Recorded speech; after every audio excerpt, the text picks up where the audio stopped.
Masipag si Self ngayon. Gamit niya kasi ang Mainwood Rain Boots.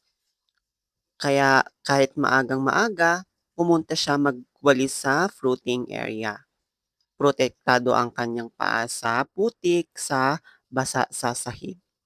Kaya ayan si Self, continue pa rin sa pagwawalis. Siyempre naman, kahit sino, sisipagin talaga sa pagwawalis kapag ang gamit ay Mainwood Rain Boots. Talagang quality at maaasahan pagdating sa mga ganitong sitwasyon at lalong-lalo na kapag ikaw talaga ay isang magsasaka. Kailangan meron kang nakareding rain boots. So, eto nga ang Mainwood Rain Boots na talaga namang quality at maaasahan.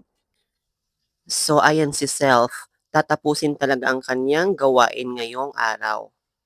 So, kahit malinis na, sige pa rin, walis pa rin siya ng walis kahit malinis na.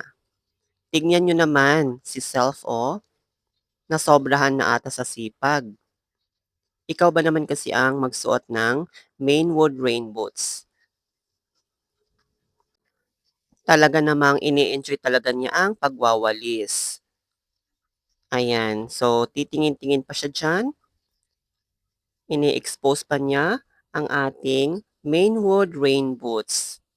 Kasi nga ang ganda-ganda pa, napaka-komportable at quality talaga.